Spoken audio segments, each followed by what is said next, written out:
항상 말도 많고 탈도 많고 정상적으로 끝나는 적이 없는 내부자들. 더불어민주당의 안민석 의원 나오셨습니다. 안녕하십니까? 네.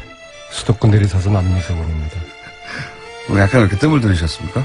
오늘 수원에서 42번째 북토크가 있는데요. 42번째. 1000명이 딱 넘으면은 네. 제가 중요한 정치적인 선언을 오늘 하려고 합니다. 그냥 하세요, 여기서. 경기 남부에 계신 우리 청취자 여러분들 7시 장소는 알아서들 오시고요. 많이들 구경 오십시오. 재밌습니다. 1000명 넘으면요. 예. 제 생각에는 오늘 방송 끝나기 전에 말하실 것 같은데. 자유한국당의 김성태 의원님 나오셨습니다. 예, 이제는 저희가 야당입니다. 그런 지 오래됐습니다. 이제. 예, 서울 김성태 의원. 야당은 워낙 팍팍 터트리는 것인데. 예. 안민석 의원님. 네.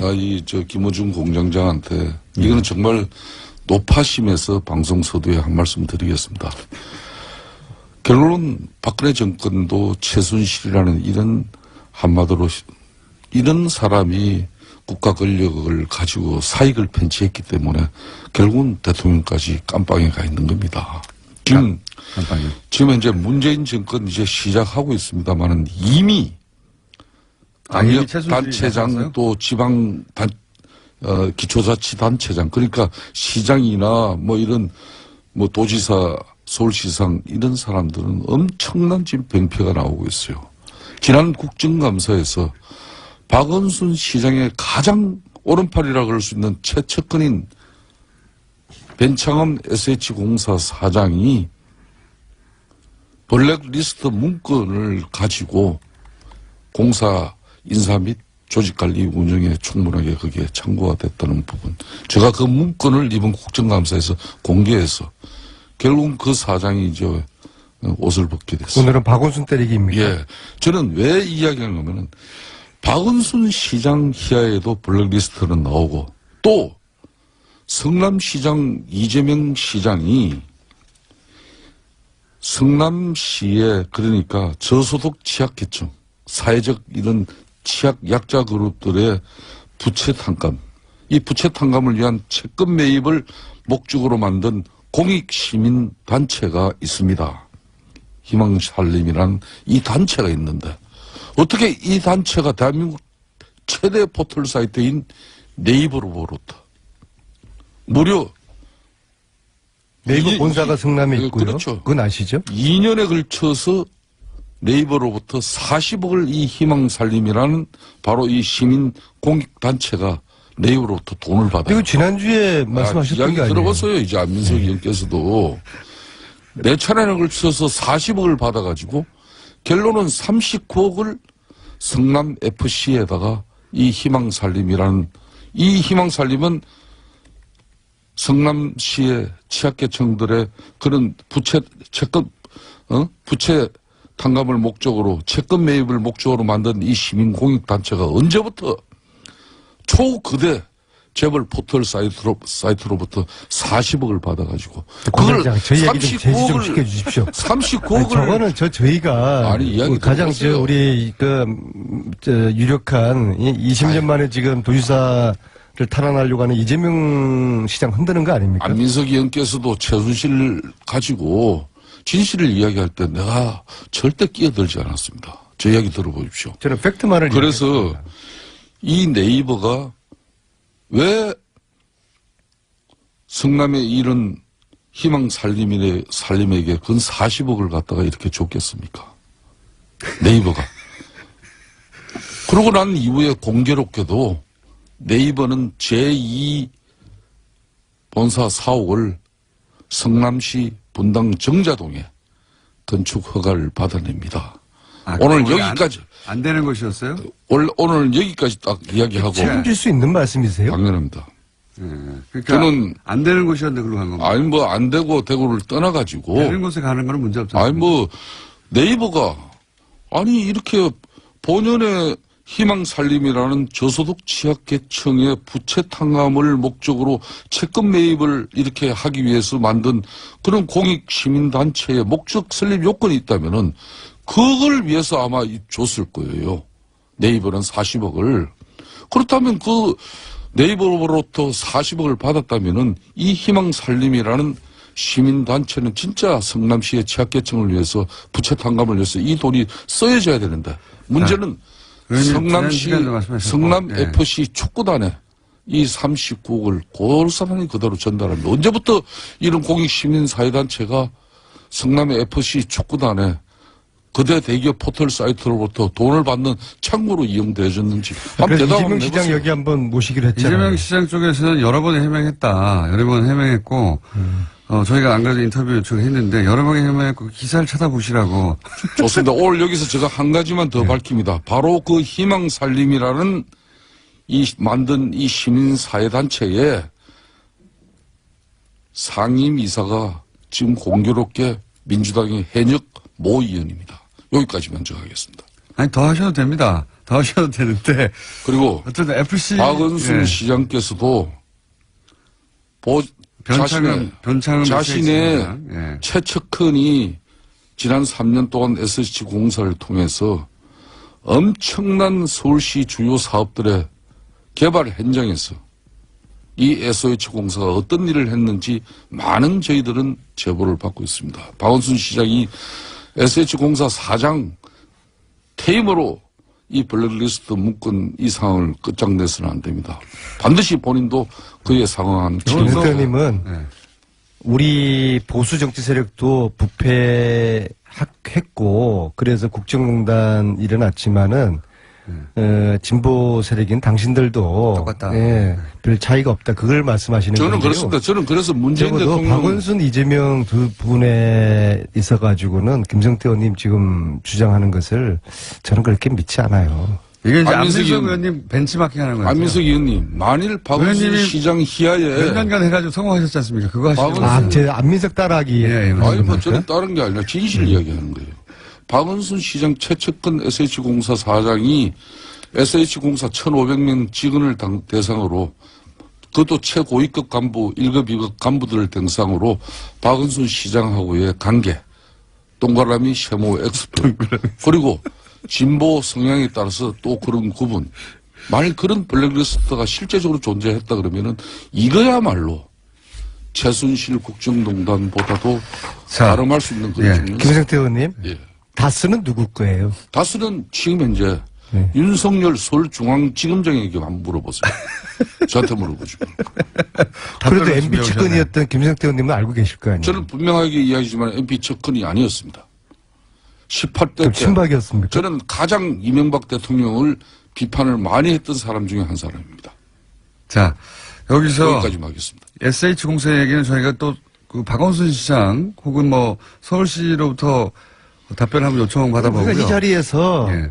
서로에 대한 상대 당에 대한 어떤 정책과 비전을 신랄하게 공격하고 비판하고 선의 경쟁하는 자리가 돼야 되는데 저 아침부터 새벽밥 먹고 나오셔가지고 그 사람들 저렇게 막 네거티브 하시고 참 애처롭습니다. 아무리 지금 야당이 먹고 살 게 없다 할지라도 안민석 의원님. 좀 달리 포지션을 안민석 의원님. 잡으시면 안 그 됩니까? 최순실 국정농단을 네. 들고 사회정의와 공정한 세상 불평등을 없애야 된다고 그렇게 아니 최순실하고 거기를 이재명하고 올 때는 그걸 언제입니까? 등치할 문제입니까? 야당일 때는 그렇게 서민약자 정의를 부르짖던 민주당의 중심 안민석 의원이 아니 이번에 홍종학 지금 현재 장관 청문회 끝나고 청문 보고서 채택 안 됐죠.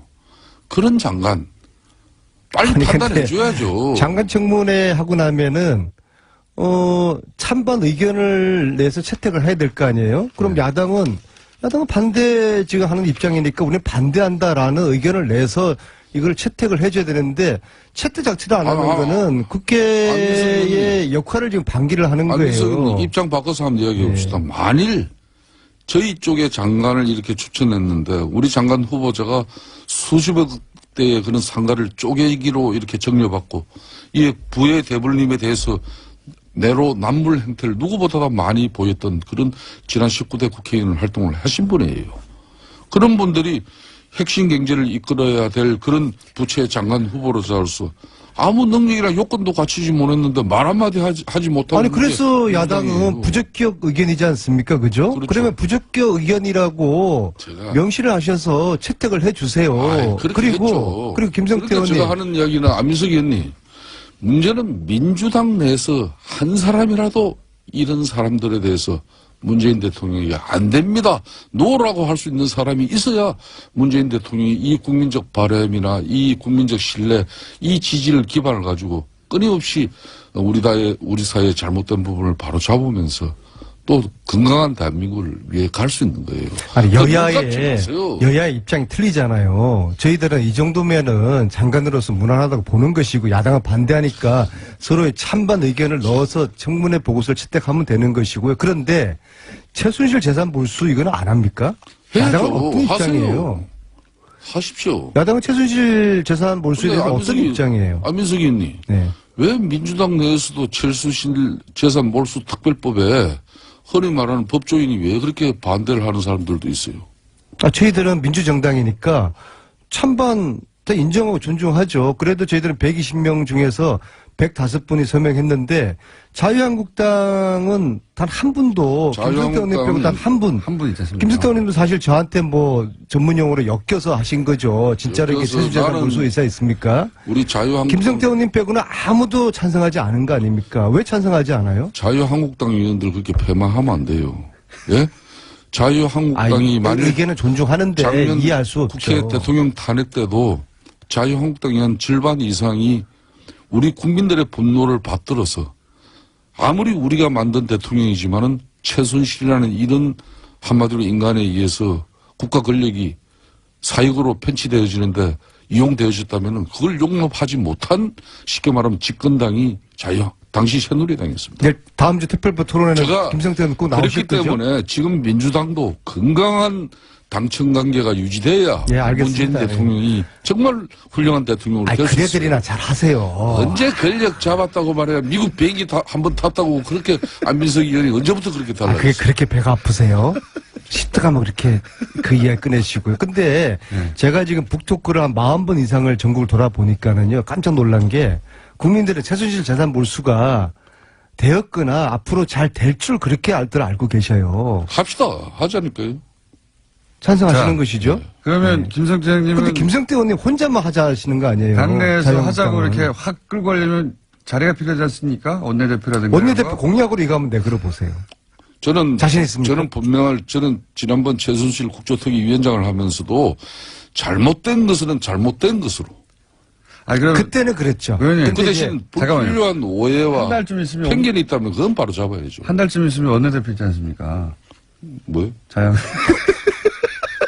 자유한국당에 아니, 원내대표 있지 않습니까? 아니 김호준 네. 공장장하고 안민석 의원께서 이 남해당 원내대표 선거 절대 초치지 마시길 바라겠습니다. 저는 최순실 재산 몰수 이거 공약으로 내거시면은 제가 열심히 뒤에서 제가 응원을 해드리겠습니다. 아니, 그 원내대표 제가 이야기 통하는 자유한국당 의원님들이 몇 분 계시거든요. 아니, 원내대표 나가실 거죠? 아니 저는 막 한편으로 네, 한편으로 나가실 거죠? 우리 안민석 의원께서 요 근래 좀 진중하신 그런 모습이 또 보기는 좋아요. 여당 중진이 됐으니까 아, 뭐 저희 운명으로 생각해요. 야당일 때는 네. 솔직히 어떤 때는 막 질러대고 때로는 좀 자료가 미비하더라도 국회의원의 면책 특권을 가지고 이렇게 사회 정의를 위해서 지져야 됩니다. 그렇지만은 집권당 의원은 정말 신중하고 정중해야 되거든요. 그런 지금 현재 자세를 가다듬어 가고 있는 모습을 근데 저는 질러도 상당히 제대로 질르셔야죠. 이재명 시장 같은 이런 애매하고 현장에 발로 뛰지 않은 이런 자료를 가지고 보세요. 좋습니다. 그럼 질러대시면은 이거 저희 국민들 동의받기 당에서 어려워요. 네. 예, 제가 자유한국당 정치보복대책특위 위원장입니다. 네. 저는 최순실 국조특위 위원장 할 때도 당시 대통령 국가권력 우리 집권 등의 많은 동료 의원들이 있었지만은 국민들 눈높이에 맞춰야 된다는 게 저는 저 소신이었어요. 그렇기 때문에 이재명 시장과 박원순 시장도 잘못한 게 있다면 올바르게 국민들한테 평가받을 수 있도록 우리가 알려야죠. 이렇게 그 하시면 역할 되겠네요. 제가 하겠습니다. 오늘 42번째 안민석의 수원 북토크에 김성태 의원님이 깜짝 출연하시는 겁니다. 그래서 자유한국당에서도 최순실 재산 몰수 이거 함께 추진하겠다. 그러니까 내가 개인- 앞장서겠다. 제가 궁금한 건 그렇게 개인으로서 한번 오늘 오시죠. 수원에. 개인으로서는 이미 이제 그 법안 이름을 올리셨으니까 제가 궁금한 건 자유한국당의 이제 다른 의원들도 환수법에 동참하자고 하려면은 의원님한테 힘이 필요한데 원내대표 곧 있으니까 여기 나가시냐 이거죠. 나가셔서 저는 원내대표 조만간에 저에 대한 출마에 대한 입장을 나가시는군요. 나가시면 말씀하시나 보구나. 나가시면 만약 원내대표 되면 이 재산 환수법 관련해가지고 안민석 의원께서 예. 정말 최순실의 국정농단을 위한 사익을 편취한 그 부분을 국가재산으로 한수 몰수하기 위한 그런 노력이라면 저는 협조합니다. 그 대신 그래요? 네, 감사합니다. 아니, 개인적으로 말고 그 이상으로 해서 그 차이는 이걸 어디서 정쟁이나 갈라집니까? 정치적 목적에 또 네. 패닉을 취하기 위한 그런 수단으로 이걸 가져가면 그거는 저는 그걸 우려해가지고 민주당 내 동료 의원들도 이 법에 대표님 예. 물론 대표님이래 아이고. 내가 이렇게 초를 치고 있으니 참. 아니 원내대표가 실제 상대는 누구예요? 상대가? 가장 유력한 상대가? 잠깐만 하나만 약속받고 실제 만약에 원내대표 출마하시고 원내대표가 되시면 최순실 재산환수법에 다른 자유한국당 의원들도 참여하도록 만들겠다. 저는 아직까지 아무런 위치에 있지도 않는 사람입니다. 만약에 된다면요. 근데 네. 된다면 저는 아직 출마의 입장도 공식적으로 표명하지 출마하신다면 그렇기 때문에 저는 지켜보십시오. 사람이라는 것은 지금까지 살아온 제 삶이나 족적을 가지고 그러면 그 평가를 하는 거지. 전제를 달고 출마하시고 당선되시면 이거는 하시는 걸로 그럼 같이. 그건 제가 김호중 공장장한테 강요받지 않아도 예. 우리 국민들의 다 알아서. 분노와 네. 왜 국가 권력이 어느 개개인의 이익을 위해서 존재해야 됩니까? 그거는 용납할 수 없는 거 아닙니까? 그러면 원내대표 되시면 그걸 같이 하시는 것으로 힘차게 약속을 꼭 고개를 끄덕끄덕 하셨어요. 네, 그럼요. 고개를 그럼요. 끄덕끄덕. 네, 좀 촬영이 되는 거니까. 촬영이 돼 있습니다. 오늘 저녁에 수원 북토크 쇼. 북토크 그만 얘기하시고. 책 팔아서 빨리 독일 한번 또 갔다 와야 되는데요. 제가 정중하게 제가 초대할게요. 상대편 원내대표. 안민석 의원께서 후보. 북토크 정말 고생하시면서 잘 하시는데 아무리 같은 동료 의원을 하루 전이라도 일정을 말씀해 주셔야지. 저도 지금 바쁩니다. 예? 본인만 바쁜 게 아니고. 예? 원내대표 라이벌은 누굽니까? 홍문정 의원인가요? 그거는 언론 기사를 보셔가지고 다 잘 하실 거 아닙니까? 저는 적어도 그러니까 여야를 나가시네. 불문하고서 나가시는군요. 예. 원내대표 되셔도 나오시는 거죠 여기? 몇 번 이 방송이 예. 많은 제가 살아가면서 이 방송처럼 괴롭힘을 많이 당한 방송. 나도 복수를 해야죠. 저도 뉴스공장 때문에 정치 인생이 많이 엉클어졌어요. 안민석 의원하고 김성태 의원님만 피해본 게 김호중 아니에요. 공장장하고 내가 같이 해가지고 얼마나 내가 힘든 시절을 많이 보냈는지 모릅니다. 그렇기 그렇지만 때문에 내가 굳건하게 아, 또 섭니다. 원내대표 되셔도 나오시는 것으로 그러면 일정 부분은 제가 일정 부분. 하루아침에 내가 이렇게 하루 아침에. 나는 제일 중요한 게 신의를 중요하게 생각합니다. 예. 그럼 다음을 왜 옮기셨어요? 그래서 그때 저를 얼마나 괴롭혔습니까? 근데 왜 이번에는 별로 안 괴롭히다 보니까 또. 이번에는 이제 대세가 기울었지 않습니까, 사실. 가신 분들도 별달리 욕도 안 먹고 그냥 그 안에서, 그죠? 그 자유한국당 저는 의원님들은 역시- 다스가 누구 거라고 보세요? 저는 근데 이제 그거는 진실은 최순실 돈은 국민의 돈이라는 건 맞는데, 그죠? 다는 아니지만 다스는 누구 거라고 자유한국당 의원님들은 생각하세요? 그런 이야기들 하시지 않으세요? 의원님들 모여서? 오늘 안민석 의원께서 또 최순실 국정농단 파듯이 한번 파보세요. 그리고 지금 현재 정권도 넘어가 있는 상태고 중앙지검의 윤석열 지검장이 의지를 제가 가지고 두더집니까? 이제 파는 거 그만하고 저는 요즘 정책과 비전을 만들어내는 여당 의원으로서의 역할에 굉장히 많은 시간을 할애하고 진짜 있고 이게 시리즈로 앞으로 1, 2, 3탄, 한 10탄까지는 계속 터질 거고요. 예. 조금 그걸 기대해 주시고요. 이제 파는 거 이제 안 합니다, 저는. 안민석 의원이 요즘 확실히 달라졌어요. 네. 우리 집 아이만 달라진 게 아니고 안민석 의원도 달라진 게 저는 대단히 요 근래 행복으로 느낍니다. 그게 그렇게 읽혀집니까? 좀 달라졌어요. 집권당은 진정- 그리고 제가요. 두 분의 호흡한 제안 밖에 나서 야당은 하시고, 좀 더 네. 화력을 좀 더 강하게 준비하시고 쏠 때는 국민들이 깜짝 놀랄 만한 신뢰 있는 데이터를 가지고 하셔야 됩니다. 아, 당연하죠. 안민석 의원 절대 내가 볼 때는 야당 탄압하는데 앞장서지 마세요. 아직도 여당으로 아직도 이 착각하시는 것 같아요. 제가 오늘 이 자리에서 한 가지만 마지막으로 밝히겠습니다. 국정원의 특수활동비는 어떠한 경우도 잘못 쓰여져서는 안 되겠죠. 혹시 국회의원들이 저걸 받은 사람이 써줘야 있을까요? 되는 거고, 만일 이 부분이 국정원의 특수활동비로 민주당의 모 인사들이, 의원들이 만일 연루가 되어 있다면은 이건 대단한 민주당이 아마 치명적인 상황이 될 수도 아니, 그게 무슨 있다는 걸 말씀이세요? 분명히 저희 당에 국정원의 특수활동비를 받은 의원이 있다고 보세요? 그 말씀하시는 거예요? 저 굉장히 위험한 말씀이신데요. 아니, 저는 그냥 막 지르는 거 민주당이 아니세요? 지금이라도 국정원의 특수활동비로부터 DJ 노무현 정권 또 박근혜 정권에서도 정말 우리는 당당하다. 이렇게 소신 있게 이야기할 수 있어야 된다는 거예요. 아, 이런 건 여야가 따로 만일- 없는 것이죠. 만일 정의의 거기에서 문제니까요. 누구라도 국정원 원장에게 예? 출판 기념회에서 책값 받았다면은 그건 어떻게 되겠습니까? 그리고 국정원으로부터 말 해외 뭐 공식 일정 간다고 해서 저게? 뭐 그러니까 장도금 MB처럼 지금 받았다면 이렇게 어떻게 되겠습니까? 협박하시는 거예요. 우리도 뭐 하나 지고 있다. MB가 지금 하는 수법 아니겠습니까? 끝날 때 돼서 네? 잠깐 사실관계를 정리하면 SH공사 사장은 사임한 게 아니라 임기가 종료된 겁니다. 네. 자, 임기 종료지만은 연임을 눈앞에 두고 있었습니다. 누나 여기까지만 하겠습니다. 안민석, 김성태 의원이었습니다. 네, 감사합니다.